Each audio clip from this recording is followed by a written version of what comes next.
Inside Vera Wang's glamorous world.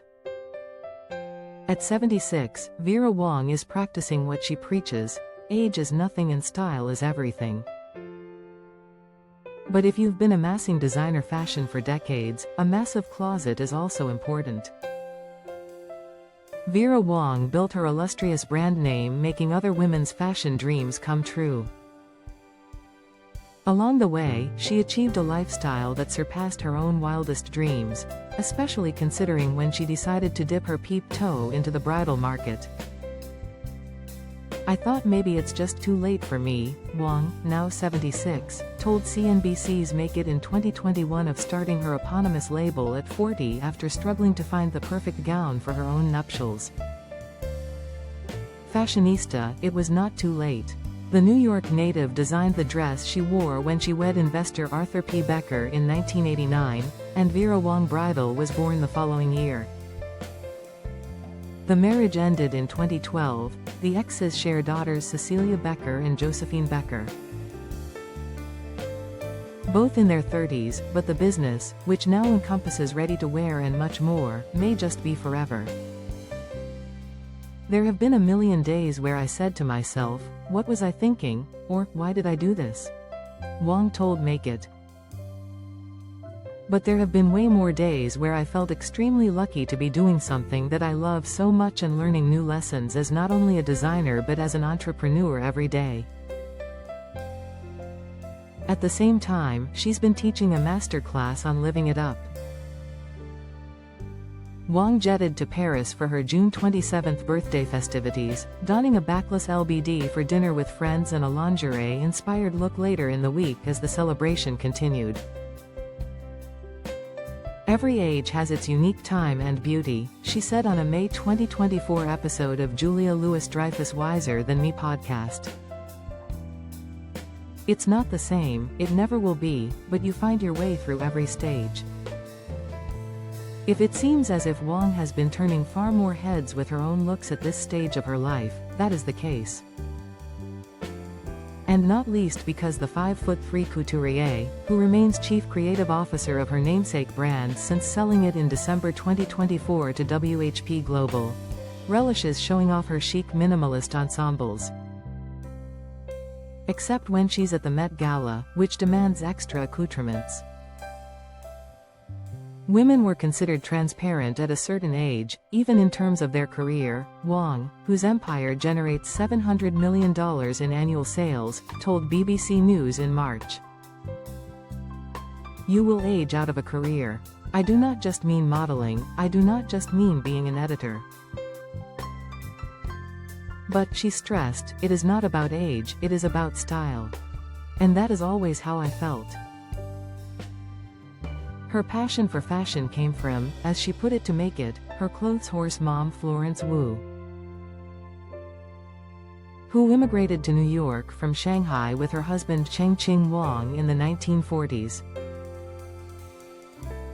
Wang grew up on Manhattan's Upper East Side, dreaming of being an Olympic figure skater.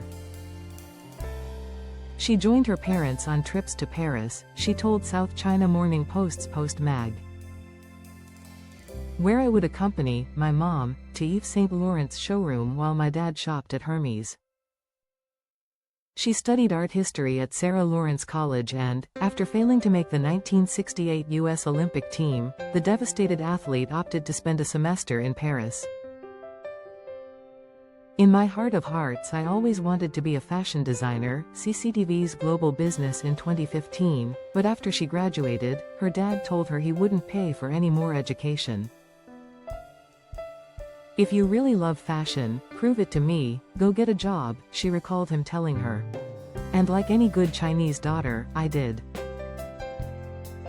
That job? Becoming the youngest ever editor at Vogue, where Wang spent 17 years before leaving to design accessories for Ralph Lauren in 1987. While the likes of Victoria Beckham, Ariana Grande, Jennifer Lopez and Mariah Carey have walked down the aisle in her designs, when she started Vera Wang Bridal, her first client was Ethel Kennedy, as in Robert F. Kennedy's widow. Her son Max was getting married and marrying a beautiful girl who was a law student, Wang told BBC News, referring to Victoria Strauss. I spent 8 months on that dress, and within 10 minutes of the ceremony, she was out kicking a football with the Kennedy brothers. While she isn't one for Hyannisport, Wang used to share a Hamptons home with her then-husband and has lived in many places, including a Paris pied-à-terre very much influenced by Coco Chanel's suite at the Ritz. She told Vogue in 2020, and a Beverly Hills mansion she bought for $10 million in 2011. But her home base nowadays is a renovated 7,400 square foot duplex on Park Avenue that belonged to her parents. My parents lived in this apartment for probably 30 years, she told Vogue. They always kept a room for my brother, Kenneth Wang, owner of Pound Ridge Golf Course in New York, and me, even if we were married or older and single without dates. When Wang moved in, out went the dated decor, and most of the walls. I really wanted the rooms to be like a studio, where I could move things around if I wished to, she explained. I wanted it to be modular and movable. When you are focused on your work, it's very difficult to also focus on art and architecture, she noted. I mean, Karl, as in Lagerfeld, didn't have much furniture, either. It's not as severe as it sounds, though, according to Wang's daughters. Rather, Josephine told Vogue, her mother's sanctuary is a lot more comfortable than you might think just looking at it. It's incredibly cozy. And in case you were wondering where Wang hangs all the designer looks she loves from the likes of Prada, Rick Owens and Margiela.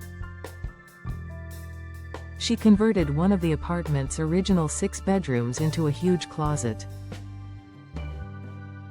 They're all my children, and I love my children, she told Vogue of the epic amount of clothing, shoes and accessories she amassed.